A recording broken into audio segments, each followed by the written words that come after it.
페트사로라고 하는 미 해군 장교가 있었는데, 이분이 보트를 타고 가다가 이 태평양에서 보트 타고 가다가 아주 거센 풍랑을 만나게 되었습니다. 난파가 되었습니다. 그는 작은 널판을 의지하고 망망대해를 표류하고 있었는데 다리를 다쳐서 피가 나는 거예요. 이제 그 피냄새를 맡고 상어떼들이 몰려오는 겁니다. 너무너무 두려워서 그 상어떼들을 보고 두려워서 그냥 정신을 잃을 것만 같아요.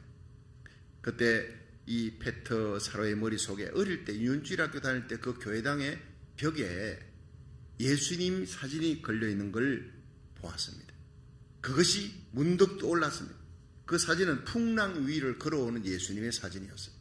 그래서 아주 결사적으로 예수님의 이름을 부르면서 예수님 나를 구원해 달라고 살려달라고 간절히 기도했습니다.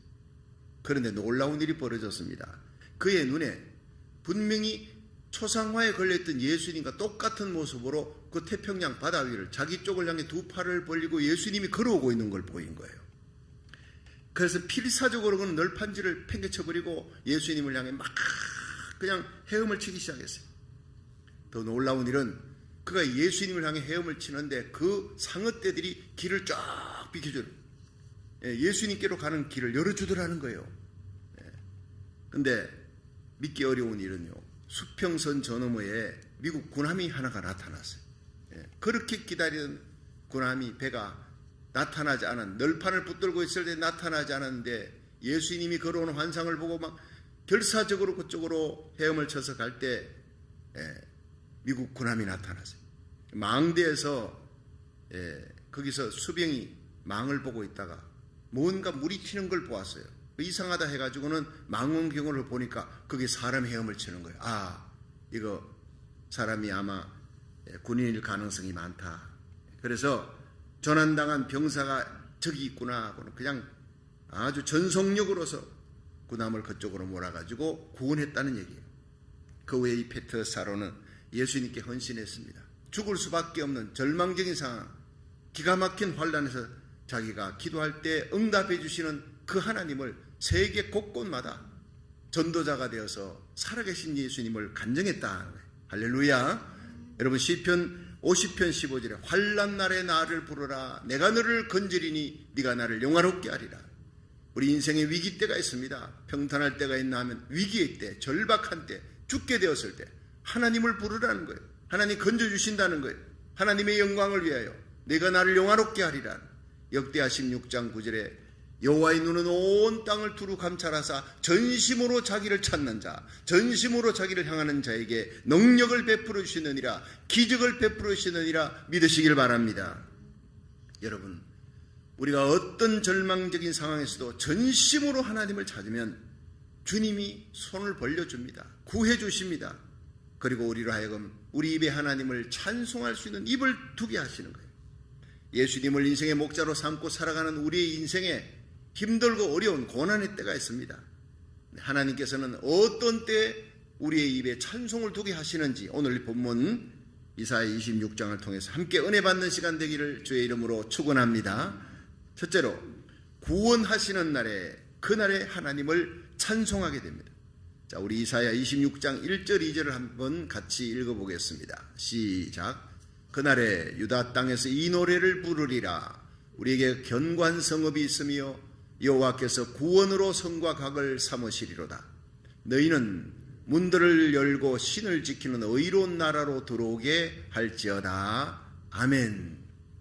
여러분, 그날에 유다 땅에 이 노래를 부르리라. 언제? 하나님이 우리를 구원하시는 날이에요. 하나님이 구원으로 성과 각을 삼으셨다. 하나님이 우리를 구원하시니 어떤 사람도 그 구원을 뺏을 수 없다는 겁니다. 여러분, 유다 나라가 바벨론의 침공을 받았어요. 유다 나라는 조그만한 나라예요. 바벨론은 어마어마한 나라예요. 지금 우크라이나를 러시아가 쳐들어왔습니다. 똑같습니다. 조그만한 유다를 바벨론이 쳐들어갔어요. 침략하고 죽이고, 그냥 예루살렘 성곽은 무너지고 성전은 불타고 다 뺏기고 약탈당하고 포로로 끌려가는 거예요. 자, 바벨론에 끌려가서 그들은 전쟁 포로가 되어서 제대로 먹지도 입지도 못하고 노예가 되어 살아갑니다. 자기들 힘으로는 거기에서 해방되어서 자기 고토로 돌아갈 엄두를 내지 못하는 거예요. 그냥 하나님 앞에 살려달라고 고국 땅으로 돌아가서 예루살렘 성전에 예배드릴 수 있게 해달라고 바벨론 강변에서 눈물 뿌리며 기도하고 있을 따름입니다. 그런데 하나님은 전혀 뜻밖의 사건을 일으킵니다. 바사라는 나라를 일으켜서 그 강대한 바벨론을 쳐서 부서뜨리고 이 바사의 왕 고레스를 들어서 그 바사의 왕 고레스의 마음에 이스라엘 백성들이 고토로 돌아가게 할 수 있는 마음을 주었어요. 그들이 필요한 모든 목재들, 짓는 성전 짓는 모든 자료들 전부 다 주어서 그들이 고토에 돌아갈 수 있도록 자기 고향 예루살렘에 돌아가서 하나님 앞에 예배드릴 수 있도록 예루살렘 성을 쌓고 나라를 다시 세울 수 있게 하신 거예요. 기적 같은 하나님의 구원의 손길입니다. 여러분, 우리가 기도할 때 하나님의 놀라운 기적과 구원의 은혜를 체험할 줄로 믿으시길 바랍니다. 그 구원의 날에 우리가 찬송하지 아니할 수가 없다는 거예요. 이 말은 영적으로 우리는 본래 본질상 진노의 모든 인간들은 죄를 짓고 본질상 진노의 자식이 되었어요. 마귀의 포로가 되었어요. 끌려가는 겁니다. 죄값인 사망입니다. 죽고 난 다음에 영원한 지옥의 형벌입니다. 이것이 저주받은 우리들의 모습입니다. 우리 힘으로는 그 마귀의 손에서 벗어날 수가 없어요. 구원 얻을 수가 없습니다. 절망의 상태입니다. 그때 하나님의 아들 예수님이 이 땅에 오셔서 우리를 위해 십자가에 달려 죽으신 거예요. 하나님의 긍휼의 시작입니다. 하나님이 그 아들 독생자를 이 땅에 보내 우리를 위하여 십자가에 달려 죽으시게 하시고 그 십자가에 흘린 피값으로 우리의 죄값을 담당케 하신 거예요. 3일 만에 부활하셔서 마귀 원세를 정복하시고 일생 죄이며 죽음의 종로라는 우리를 마귀의 손에서 뺏어내신 거예요. 해방시킨 겁니다. 정사와 권세를 벗어버려 밝히 드러내시고 십자가로 승리하게 하신 줄로 믿으시기 바랍니다. 그래서 에베소 2장 8절은 이 은혜를 이렇게 고백합니다. 너희가 그 은혜를 인하여 믿음으로 말미암아 구원을 얻었나니 이것이 너희에게서 난 것이 아니고 하나님의 선물이라. 행위에서 난 것이 아닌 이는 누구든지 자랑치 못하게 하려 합니다. 하나님의 은혜, 십자가의 은혜, 구속하신 은혜, 자랑하지 못하도록 전적인 하나님의 은혜를 베풀어서 공로 없는 우리들이 십자가의 은혜로 구원받아 하나님의 자녀가 되고 예수 그리스도의 신부가 되고 왕같은 제사장이 된 줄로 믿으시기 바랍니다. 이러한 구원의 은혜를 우리 예배 드릴 때마다 생각하고 십자가 보혈 찬양하고 하나님의 은혜에 감사하는 거룩한 예배 되기를 주의 이름으로 축원합니다. 로마서 3장 23절에 보면 모든 사람이 죄를 범하였으며 하나님의 영광에서 떠났더니 그리스도 예수 안에 있는 구속으로 말미암아 하나님의 은혜로 값없이 의롭다 하심을 얻은 자가 되었느니라. 값없는 은혜입니다. 예수님의 십자가 구속을 깨닫는 순간 값없는 은혜가 몰려오는 것입니다. 우리 교회가 선교 지원하는 자마의 김충근 장로님은 한국에서 단돈 200불을 가지고 30대 되기 전에 미국 유학을 왔어요. 20대에 미국에 유학을 와서 30대 초반에 정치학 박사학위를 받았어요. 페퍼다인에서 교수 생활하면서 교수가 된 지 4년 만에 최우수 교수상을 받은 아주 자랑스러운 한국인이었습니다. 그런데 그 명예도 잠시 37세의 나이가 되었을 때 몸에 이상이 나서 검진을 해보니까 간경화래요. 간암이래요. 사형 선고받은 거예요. 시한부 인생이라는 겁니다. 그는 주저앉아서 하나님께 울부짖었습니다. Why me? 왜 하필 납니까? 왜 하필 나야 합니까? 하나님 앞에 원망하고 하나님 앞에 눈물로 불평하며 왜 내가 이 젊은 나이에 이곳에 와서 아메리칸 드림을 이루려는 나에게 이 시한부 인생 선고를 받았습니까? 간경화 간염으로 죽게 된 그 상황에서 하나님을 원망해요. 그러다가 어차피 죽을 인생 하나님 원망하지 말고 한번 하나님 앞에 사정을 해보자. 간절히 한 매달려 보자. 전심전력으로 하나님 살려달라고 고쳐달라고 살려달라고 매달렸습니다. 그런데 하루는 기도하는 중에 하나님께서 이런 음성이 마음속에 들리는 거예요. 육체적으로 네 육체 속에 있는 네 마음, 네 이 육체 속에 흐르는 피에 독소로 너가 죽어가는 것이지만 진정 네가 죽는 것은 네 영혼의 속에 있는 이 독소인 죄 때문에 죽는다는 것을 왜 네가 알지 못하느냐. 네 죄 문제를 해결해야 된다.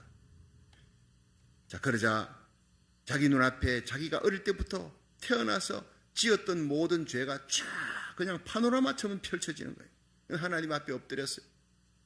그리고 자신이 지은 죄목을 전부 다 하나하나 기록해 가기 시작하는데 52페이지 52페이지 5장도 아니고 52페이지가 기록해 나가는데 자기 지금 37년 동안 살아가며 지은 죄가 52페이지에 넘게 쫙 그냥 자세히 적어서 하나님 앞에 펴놓고 눈물 흘리며 하나님을 떠난 죄, 내 마음대로 살았던 죄, 불신앙 불순종의 죄 처절하게 회개했어요. 그 눈물의 회개가 끝난 후에 김충건 장로님은 죄 용서함을 받았습니다. 모든 질병이 치유받기 시작했어요. 마귀의 사슬에서 깨끗하게 해방되어서 간염이 깨끗하게 고쳤어요. 간경화가 완전히 났었던 것입니다. 할렐루야. 하나님의 구원의 역사가 일어났어요. 이 자마를 창설하고 그 후에 미국과 한국의 청소년들의 도덕성을 회복하고 신앙을 회복하는 데 아주 열정적으로 지금까지 일하고 있는 거예요. 지금까지. 그런데 이분이 치유되고 난 다음에 여러분도 보셨다시피 이 김충곤 장로님은 콧수염을 기르는 거예요. 콧수염을 기르는 이유를 저희 교회 부흥에 와서 설명했습니다. 내가 간암으로 죽어갈 때 거울 앞에 섰는데 바짝 마른 뼈만 남은 그 몸으로 면도기 하나 들 수가 없었어요. 면도기를 들어 수염을 깎을 수가 없어 죽어가는 그때를 나는 기억한다. 나는 이제 인생이 끝났다. 면도기 하나 들 수 없었던, 그래서 수북하게 자란 콧수염을 거울을 보며 지켜보고만 있었던 그 순간 그때를 나는 결코 잊지 않겠다. 아침마다 거울을 보며 세수할 때마다 나는 그 콧수염을 보면서 죽어가던 너를 살린 것은 오직 하나님의 은혜다. 내가 기도할 때, 부르짖을 때, 환난 날에 간구할 때 하나님이 나에게 나타나시고 고쳐주시고 그 예수의 십자가의 보혈로 씻어 정결케 해주셨다. 조금이라도 게을러지거나 조금이라도 다른 사람들이 막 칭찬하면 교만해질 때는 언제든지 거울을 보며 콧수염을 보면서 죽었던 너를 살렸던 하나님의 은혜를 기억하라. 되새기면서 하나님을 찬양한다 했습니다.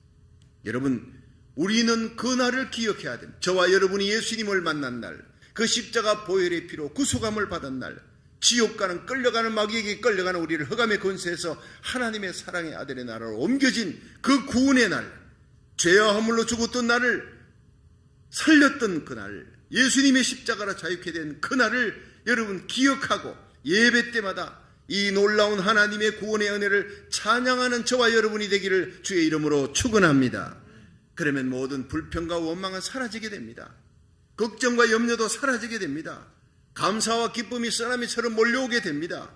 모든 병마가 결박을 풀고 떠나가게 될 것입니다. 모든 여러분의 문제가 여리고성이 무너지듯이 예배드리는 가운데 무너지는 역사가 일어날 것입니다. 여러분, 그 구원의 날에 주의 구원하심을 영원히 생각하며 찬양하는 저와 여러분이 되기를 주의 이름으로 축원합니다. 두 번째, 지켜주시는 하나님을 그날에 찬송해야 한다는 거예요. 자, 이사야 26장 3절 4절을 한번 읽어봅니다. 시작. 주께서 심지가 견고한 자를 평강의 평강으로 지키시리니 이는 그가 주를 의뢰함이니이다. 너희는 여호와를 영원히 의뢰하라. 주 여호와는 영원한 반석이심이로다. 아멘. 여러분, 하나님은 영원한 반석입니다. 주님을 의지하는 자에게 영원한 반석이 되어준다 그랬어요. 심지가 견고한 자를 하나님에서 평강으로 지켜준다 그랬어요. 이는 저가 주를 의지함이라. 여러분, 심지가 견고하다는 말이 히브리어로 예체르 사무커예요. 한결같다, 변함없다 이 뜻입니다. 여러분, 한번 예수님 믿으면 그 예수님 사랑하는 마음, 그 믿는 마음이 죽는 날까지, 천국 가는 날까지 변함이 없는 거예요. 예수님 공중재림은 주님 만나는 그날까지 변함없는 마음으로 주님을 섬길 수 있기를 주의 이름으로 축원합니다. 어제나 오늘이나 예수님은 영원히 변함없는 분. 여러분, 우리가 성령 받고 예수님 믿으면 우리도 변함없는, 예수님을 변함없이 사랑하는 사람이 되는 거예요. 그렇습니다. 상황이 좋을 때나 상황이 나쁠 때나 변함없어요. 젊을 때나 늙을 때나 건강할 때나 병들 때나 여러분, 변함없는 신앙 가지기를 주의 이름으로 축원합니다. 여호수아 14장 8절에 갈렙을 하나님께서는 여호와를 온전히 쫓은 자 갈렙이라 그랬어요. 45년간 하나님의 약속의 말씀을 의지하고 가데스 바네아에서 여러분, 이 여호수아가 하나님을 의지하고 갈렙과 함께 가데스 바네아에서 12정탐꾼과 함께 여리고를 40일 탐지하고 돌아와서 10명의 정탐꾼은 큰일 났다, 우리 다 죽었다, 저는 아낙 자손 네피림의 후예들이다, 성곽은 너무 크다, 우리는 저들을 당할 수가 없다, 저들에 비해 우리는 메뚜기다, 이럴 때 아니다, 저들의 보호자는 저들을 떠났고 하나님이 우리와 함께 하시니 우리가 공격에 들어가면 저들은 우리들의 밥이다, 이런 긍정적인 믿음을 가졌던 사람이 여호수아와 갈렙이에요. 그런데 이 마지막 전투에서 가나안 땅에 들어갔습니다. 가나안 전투에서 계속 이기고 여호수아가 사령관, 최고 사령관으로 존귀 여김을 받고 하나님이 높여준 온 백성의 칭송을 받을 때 개국 공신은, 함께 공신이었던 갈렙은 제2인자예요. 항상 뒤에서 박수칩니다. 시기 질투하지 않고 여호수아의 이름이 드러날 때 자기는 뒤에서 박수치며 잘한다, 잘한다 격려하고 위로했던 사람. 그러나 이제 모든 전쟁이 거의 끝나갈 무렵에 헤브론 산지가 남았어요. 거기에 모든 가나안 땅에 있는 적들이 그쪽으로 다 기어들어갔어요. 자, 누가 저 헤브론 산지를 얻을 것이냐, 쳐들어갈 것이냐, 모든 사람들이 열중샷하는 거예요. 전쟁 끝났는데 남은 헤브론 산지에 들어가서 피 흘리기 싫다는 거예요. 아무도 나설래 하지 않을 때 그때 분연히 나선 사람이 갈렙입니다. 여호수아여, 그 산지를 내게 주십시오. 당신과 함께 이곳까지, 가데스 바네아에서 이곳까지 45년이 지났습니다. 나의 믿음은 한결같습니다. 나의 믿음은 그때나 지금이나 변함이 없습니다. 내 나이 지금 85세입니다. 그렇지만 하나님이 나와 함께 하시면 분명히 필경 그 헤브론 산지를 얻게 해주실 줄로 믿습니다. 믿음으로, 한결같은 믿음으로. 그의 관심은 누가 더 인기가 있느냐, 누가 높은 자리에 있느냐, 누가 더 이니셔티브를, 주도권을 잡느냐가 아니었습니다. 그의 관심은 오직 하나님의 영광이었습니다. 그의 관심은 오직 이스라엘 백성들의 행복이었습니다. 하나님을 의지하면 나이를 초월할 수 있다는 것, 비전의 사람, 믿음의 사람, 언제나 한결같이 하나님의 눈을 의식하며 하나님께 충성했던, 환경을 초월하여 믿음으로 살았던 변함없는 믿음의 갈렙을 닮을 수 있기를 주의 이름으로 축원합니다. 그 사람이 바로 심지가 견고한 사람이라는 거예요. 주께서 심지가 견고한 자를 평강의 평강으로 지키시리니 이는 그가 주를 의뢰합니다. 제가 이제 목회를 하면 지금 35년이 넘습니다. 열심히 나오는 사람들, 35년 동안 제가 큰 교회를 3교회를 했습니다. 그런데 많은 사람들을 겪습니다. 5년, 10년 열심히 새벽기도 하고 충성합니다. 그런데 많은 사람들이 10년을 넘지 못하는 거예요. 15년을 넘지를 못해. 변질이 됩니다. 상황 따라 바뀝니다. 사람이 변질되는 거예요. 욕심 때문에 변질됩니다. 믿음의 사람이 변질되는 걸 너무너무 많이 봤어요. 정말 한결같은 믿음의 사람이 하늘의 별따기처럼 어려운 때입니다. 여러분, 주님 오실 때 들림받는 사람이 누구겠습니까? 심지가 굳은 자입니다. 주님 오시는 그날까지, 내 심장에 더운 피가 식는 그날까지 여러분의 믿음이 변함없는 심지가 견고한 자, 평강의 주님을 만나는 복을 받을 수 있기를 주의 이름으로 축원합니다. 심지가 견고한 자를 평강의 평강으로 지켜주시리라 그랬어요. 현재 이 러시아의 공격을 받고 있는 우크라이나의 대통령이 젤렌스키입니다. 그는 코미디언으로 활동하다가 대통령이 된 사람이에요. 지금 그 우크라이나의 수도 키예프, 거기에서 국립대학, 키예프 국립대학에서 경제학 석사 받고 법학 석사를 취득했던 사람이에요. 그 후에 그는 코미디언이 돼서 활동하다가 2015년에 자신이 주도하여 제작했던 드라마예요. 인민의 종이라고 하는 드라마. 그 내용은 부정부패에 저항하는 청렴한 주인공 역을 맡았어요. 그래서 우크라이나 인구의 절반 정도의 엄청난 시청률을 기록하면서 국민적인 영웅이 됐습니다. 그래서 2018년에 대통령 선거에 출마하고 2019년에 우크라이나 최연소 대통령에 당선이 됩니다. 지난달 24일 러시아가 우크라이나를 침공하자 하루 만에 수도 키예프가 함락될 것이다. 군사 전문가들은 그렇게 내다봤어요.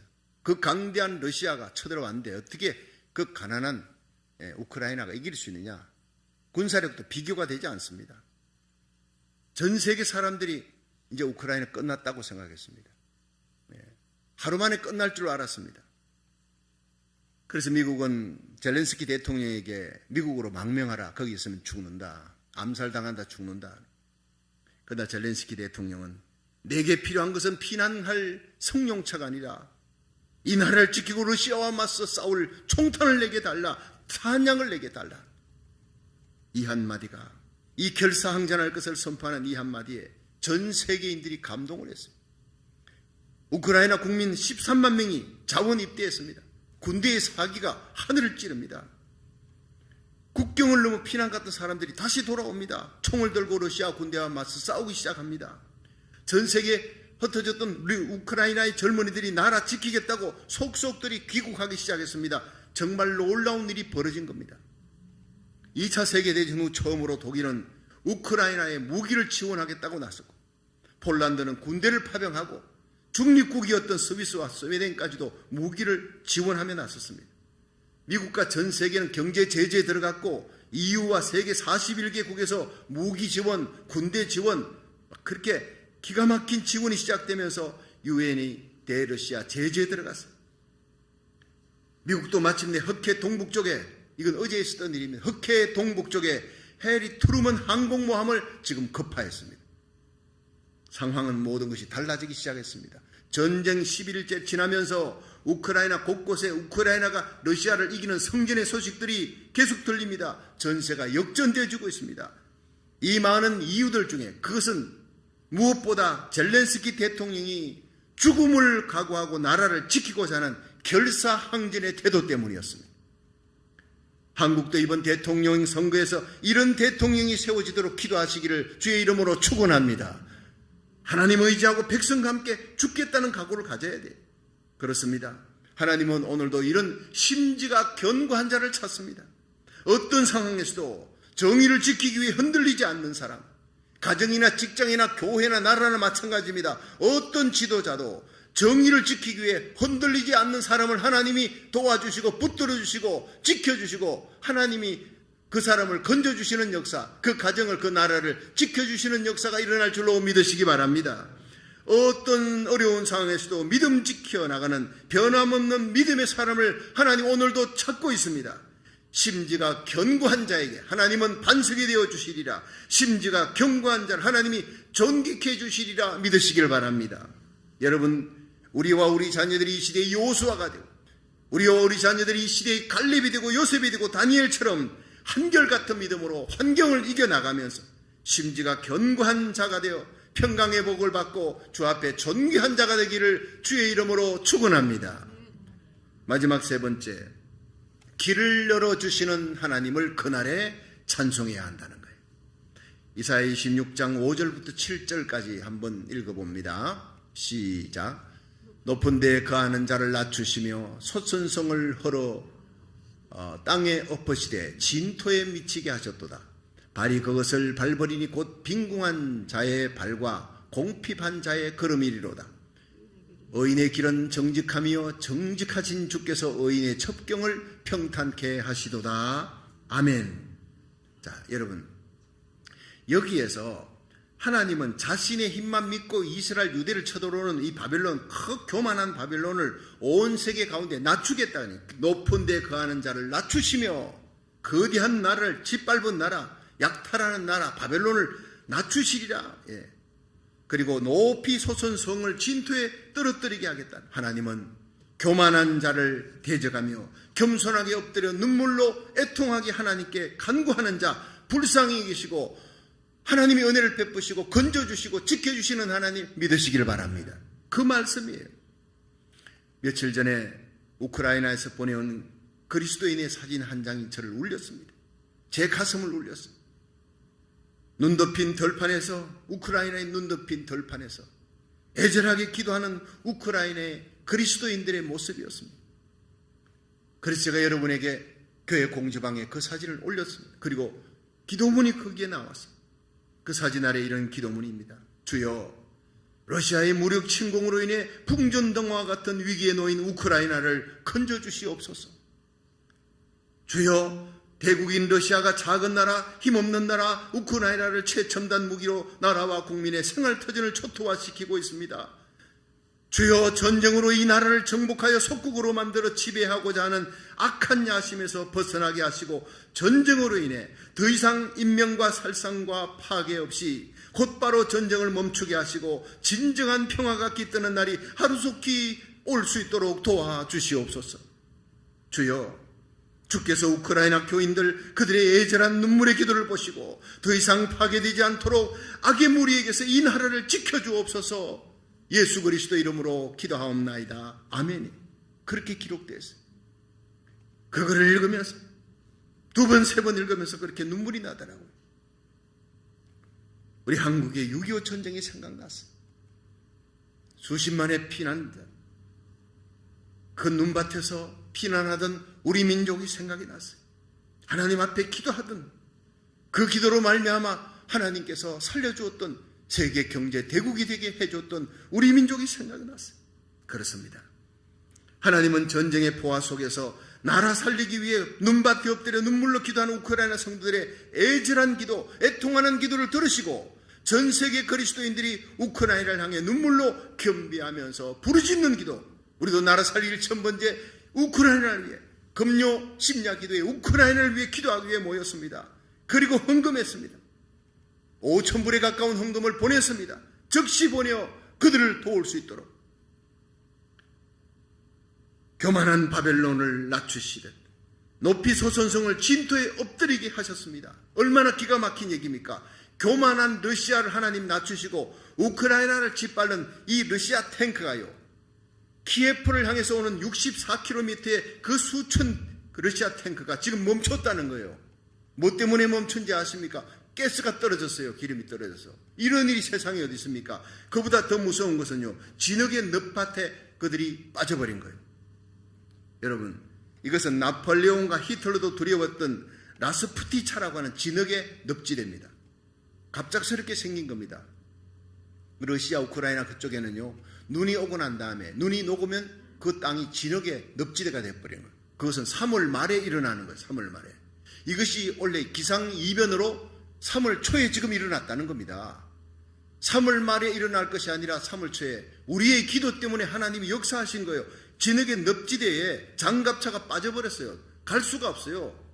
체인이 헛바퀴 돕니다. 탱크 체인이 헛바퀴 돌면서 갈 수가 없으니까 거기에서 그냥 병사들이 거기 있다가는 죽겠다 싶으니까 장갑차를 버리고 탱크를 버리고 다 도망가기 시작하는 겁니다. 하나님의 기적의 역사가 일어나는 겁니다. 여러분, 성경 말씀대로 하나님께서 그 진흙의 늪지대로 빠뜨려 높이 솟은 성을 진토에 미치게 한다는 건 처박아 버린다는 겁니다. 높이 솟은 성을 깨뜨려서 여러분, 탱크 안에 있으니 안전하리라. 수천 대의 탱크를 몰고 옵니다. 그 탱크가 진흙밭에 처박혔다는 겁니다. 얼마나 성경은 기가 막힌 말씀을 하고 있습니까? 우크라이나 그리스도인들이 기도할 때, 눈물로 하나님 앞에 부르짖을 때 우리 하나님 살아계신 것을 보여주었어요.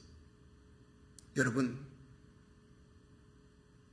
우리 민족이 6.25 전쟁이 일어나 수십만의 고아와 과부들이 길거리를 헤매는 그 추운 겨울, 이제는 끝났다 싶을 때 부산 초량교회에서 대통령과 모든 국무위원들, 예수 믿는 성도들, 그리고 목사님들이 모여서 부산 초량교회에서 하나님이 민족 살려달라고 눈물로 부르짖어 일주일을 금식하며 애통하며 결사항전 결사기도 들어갔을 때 하나님께서는 메가더 사령관을 통해서 500분의 1의 성률이에요. 500분의 499가 실패 확률입니다. 놀만대 상륙작전보다 100배나 더 힘들고 위험한 인천 상륙작전입니다. 그랬지만 부산 초량교에서 일주일을 금식하고 기도하는 주의 종들이 있다는 소리를 듣고 메가더 사령관은 하나님의 기적을 믿으면서 공격 명령을 내렸고 인천 상륙작전이 기적적으로 성공했습니다. 그리고 한반도가, 여러분, 대한민국의 절반의 땅이 우리가 내 고국이라고 부르는 우리 조국 대한민국을 하나님이 지켜주었습니다. 세계 경제 12국가로 높여주었습니다. 이런 놀라운 일이 우크라이나에도 일어날 수 있기를 주의 이름으로 축원합니다. 우리가 기도하면 기적이 일어날 수가 있다는 거예요. 이 7절에 보면요, 정직하신 주께서 의인의 첩경을 평탄케 하시도다, 이렇게 했어요. 이 첩경이 뭡니까? 지름길이라는 거예요. 첩경을 평탄케 한다는 게 뭡니까? 의롭고 정직한 길을 걸어가는 성도들 하나님이 지켜준다. 어떤 장애물이 그 앞에 놓여 있어도 장애물을 치워준다는 거예요. 탱크가 다 치워준다는 거예요. 하나님께서 그들을 치워놓은 모든 무기들을 치워버린다는 거예요. 장애물을 치워주시고 하나님이 길을 열어주신다. 살 길을 열어주신다. 평탄케 한다는 말입니다. 여러분, 비록 성도가 사망의 엄침한 골짜기를 다닐지라도 주님이 함께 하시면 두려움이 없게 하시고 그 고난의 엄침한 사망의 골짜기가 축복의 지름길이 되도록 길을 열어주시는 하나님을 믿으시길 바랍니다. 여러분, 이스라엘의 하나님은 우리의 하나님입니다. 오늘도 우리 성도들이 위기 절박한 상황에서 기도할 때 홍해를 가르시듯이 새 길을 열어주시는 하나님을 믿으시길 바랍니다. 한평생 여러분의 삶이 위기 속에 처할 때 기도하십시오. 구원의 하나님을 만날 것입니다. 지켜주시는 하나님, 길 열어주시는 하나님을 날마다 믿고 의지하면서 우리가 기도해서 응답받는 그날, 구원받는 그날 하나님 앞에 간증하고 찬양하며 하나님께 영광 돌리는 성리로운 성도 되기를 주의 이름으로 축원합니다.